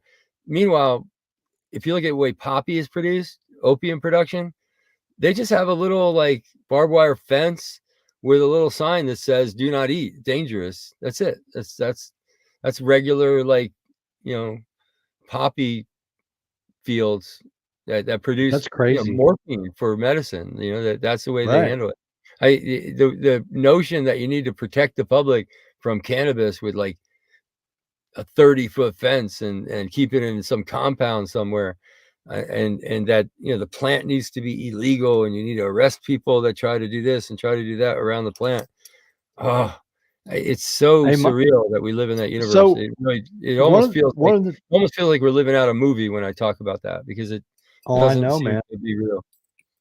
Well, and that's today I got to listen into some of the UN stuff going on, and I noticed one of the speakers there was talking about re-educating the poppy seed farmers over in Pakistan or Afghanistan, so they could have a more viable crop that had nothing to do with drugs. And I thought that was pretty cool that they're working on that. Yeah, substitution, like substitution crop. Well, the crazy thing about it is, once they stop, I don't know what you'd call it, knee-jerk opposition to marijuana, or the Anslingers revenge against marijuana. Once they give that shit up and they start looking at cannabis for what it is, hemp fields where you're growing it for fiber, where you're growing it for seed, where you can produce the seed for food, and when you produce the fiber for a lot of clothing and textiles and things like that, you have them grow that instead of the the poppy plant. So in other words, Right. instead of cannabis being an illegal crop, you start using it as the substitute crop, as the crop that we would use to help people get away from a poppy crop. But Well, plus we're that not would help quite there everybody yet. get off the opioids in the area too, wouldn't it? But the minute you mention that, one thing that I'll say that struck me probably more than anything else was the statistics where it's produced, where like some of the strongest heroin on earth is produced in like Afghanistan. There's shortages of pain medication in hospitals in those regions. Yep. And when you look at that and that reality, and you start trying to solve that, then you find me. That's where I am. That's the activism that I like to try to work on, because that shouldn't occur. That situation is ridiculous and shouldn't exist in our universe. And yet that's typical. It's par for the course for the way they handle the drug war. So that's why we do what we do. We try to, in our own way, steer the system to follow the evidence, but also give them, ideas on how to proceed forward that maybe are more closely. I think the thing you can say about us is the things that we come up with are more closely associated with the people that are working on this stuff, that are actually doing this stuff. So like when Veterans Action Council went to the United Nations and we did a sign-on letter, and we were able to bring hundreds of different organizations' voice to the floor to talk about access to medicine at a time, when it really needed to be talked about, when it was, a subject of discussion. And being able to participate in that dialogue and bring those, points to the floor at the right time, and just, kind of steer the system gently, you can actually have quite a big impact. At least I hope we can. I think we're having that kind of impact. Well, that's one of the things. We've got a Buddhist teacher, and one of the things he told us is the biggest problem is ignorance. And if you can break that ignorance barrier, a lot of people can make their minds up the right way. Yeah. Well, the stuff that we're working on at the international level, a lot of people in the United States, that I've worked with out in, in the cannabis community, you really have to explain to them that this part of the UN isn't like the part of the UN that they're sort of most likely to be thinking about.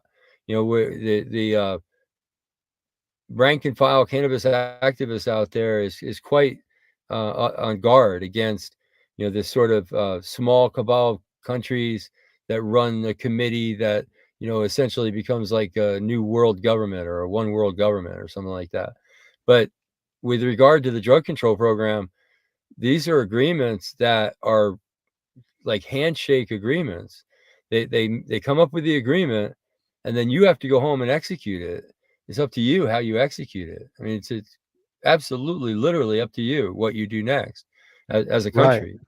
So, and on top of that, every year the decisions that they make and the little changes they make to the written word of the treaties, all the countries, and I can attest to that, all the countries work on that.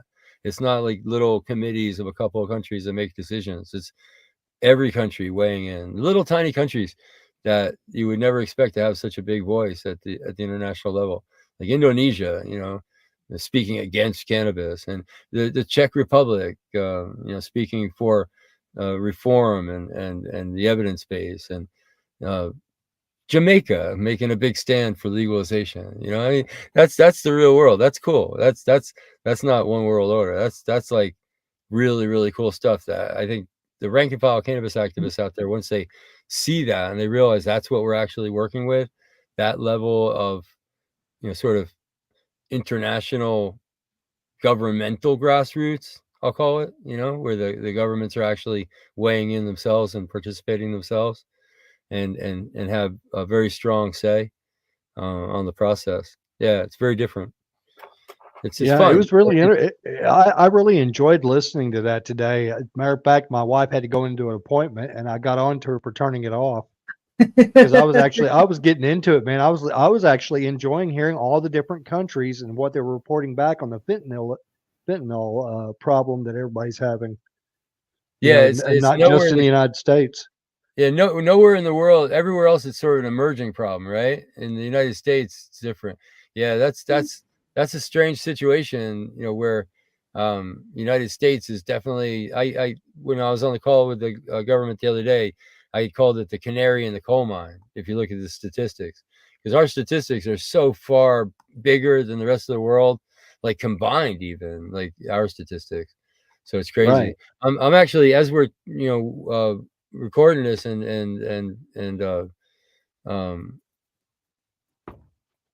what's the word, as we're delivering this video, as this is being played live, this is Tuesday, so Tuesday night, actually nighttime, our time, it becomes early morning Vienna time. Tomorrow we've got the access to medicine part of that presentation that's coming up. Yeah, And I'll be Mike's talking about listening. there- yeah, what Mike's talking about there is the effort of the international community to try to think through. And it's funny, we really haven't patterned our roundtable as a Veterans Action Council on the UN at all. But in some ways they are very similar because that's their thought process. I mean, what you're participating in this week is very much, you know, part of the thought process of the international community on drugs. So they call these roundtables. They have presentations from the experts. Then they have any country that, you know, wants to take the floor to talk about their experience or, you know, their solutions or their problems. And then there's room for a little bit of intervention from our non-governmental organizations. And we actually put an application to speak at these roundtables. We haven't gotten a VAC approved yet for one of the roundtables, but we'll still apply. This last roundtable, I believe there was 80 different non-governmental organizations that applied. So there's quite a few that are applying for that, you know, 1 or 2 speaking slots. Well, the thing, the dynamic that I love the most that I was listening to was the fact that all the countries were listening to the experts and then they were chiming in, but they were doing it as a group so everybody could take home the information and use it for their individual countries and do it in a manner where it was actually an intellectual debate instead of arguments. I think that's what I like the most. Yeah, I mean, it gets, you know, contentious on the margins sometimes, but for the most part, it really is a intellectual debate. I mean, you know, the debate can get a little non-intellectual on marijuana. I'll give you an example that in Indonesia I was talking about before. They got up and they objected to the World Health Organization's recommendations that we, you know, I was talking about before that we did get passed. We got that passed in a vote in 2020, and they spoke against it. And the reason why they said that the member states should vote against that change was because I'm trying to remember exactly how they said it. Any loosening of the restrictions on marijuana would make it harder for them to justify their death penalty for marijuana. And they needed to maintain their use of death penalty for marijuana as a deterrent to keep the marijuana threat at bay. And I shit you not, that was exactly what they said. So back in the 80s, man, when I was in the Navy. Yeah, when I was in the Navy back in the 80s, we were debriefed because I was supposed to be going out on ship and everything, or excuse me, we were briefed that when we were in Turkey, if we were ever, on shore in Turkey, to do not drink in public and do not do drugs in public because they'll execute you. You gotta know the local laws. that was I was like, put in our head. Yeah, but it just, man, that's crazy though, to sit there and think that because you decide to do something for yourself personally, whatever, for whatever reasons, that somebody else can judge you and kill you because you decided to do something that didn't affect anybody else. Right. It shows you that, you know, despite the fact that we've got 60% support for legalization in the United States, we've got a long ways to go to real legalization, where a country like Indonesia accepts it and, you know, stops harassing their citizens. My definition of legalization is that you can grow cannabis and you can share it with your friends regardless of where they live. It's that simple. And if you can't share it with your friends in Indonesia, then we're not there yet. It's kind of right. It needs to be treated like a garden vegetable because it's just a plant. I think Kenzie hit on the best description or the best comparison of chili peppers. And I really like that because chili peppers, you can grow in your yard. You can, you know, give it to your friends. You can have it as a vegetable at your little table at your side of the road if you want. But you can also make it into a medicine, and it is made into a medicine. And there's like approved medicines made out of it. And it's really interesting when you go really down the rabbit hole of chili pepper, because it goes one step further than cannabis, and it's actually a registered weapon as well. And it can be basically what that lesson right there tells you is you control stuff based on what it is, what its application is. So you don't control someone selling chili peppers in the same way that you would control someone selling tear gas made of chili pepper. Right. That's something I've told Mike, is I'm surprised, being part of law enforcement, I'm surprised they haven't looked into making tear gas or smoke bombs with terpenes and stuff, because then you could have a much more passive way to pacify your crowds and riot control if you use the correct combination of terpenes in a smoke bomb. That's just the way I look at it. And in law enforcement, you want to have the least amount of force necessary and have those that you're dealing with be as passive as possible and not aggressive. And our current forms of tactics that we use with tear gas and stuff can end up making people aggressive. I gotta hand it to you, Peggy. That's some next level shit. My only problem with it is, man, is the activists would intentionally get the cops to throw the grenades. Yeah, really. But then all the cops would have to do is call up a couple pizza places that everybody be taken care of, and you wouldn't have to worry about anything. Everybody be sitting around a campfire and singing and having a jolly good time. I don't see the harm in it. Just I don't see too many cops doing the kumbaya stuff, honey. Well, they've got different kinds of devices, like those very loud speakers. I mean, incredibly loud speakers that they'll put on a boat to deter people from getting on the boat, or they'll have those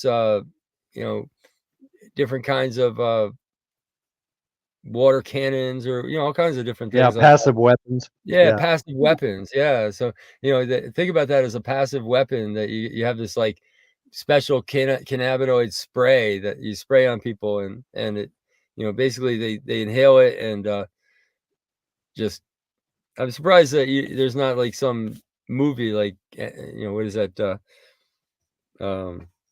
drop it in the AC system and have everybody pass out. I mean, there's just so many. Yeah, what is that? The MK Ultra experiments. I'm surprised we haven't found the terpene experiments. Maybe we will. I don't know. One day, I wouldn't be surprised that somewhere out there they're hitting something like that, to where they literally tried to dose somebody to death to see what would happen. No, I'm thinking, crowd control is some sort of modified cannabis mixture that you could aerosolize. I wouldn't be surprised if they tried it out already. It'd be a heck of a lot easier to use that on a crowd than some sort of sleeping gas. Like, I remember, what was it, Russian movie theater or something like that? They used a sleeping gas on the crowd. It was fentanyl. They put it in through the ductwork and killed everybody inside. Unfortunately, nobody survived. So it wasn't very good as far as hostage saving. No. Wow. That's why I brought up cannabis, because from my knowledge, there are no deaths from cannabis. Yeah. It might work better. I don't know. Right. Well, the only problem you'd have is just like the tear gas and stuff. People with asthma, you can cause problems. Any R&D? That's the only thing you'd have to worry about. Any R&D people out there, you can try that. I think it'd be interesting. Much love to y'all. Thank you so much, Michael, for joining us. We had a lot of fun. Have a good night. And if you like what you saw, remember, like, subscribe, sharing is caring. Good night, everyone. Thank you. Good night, everybody.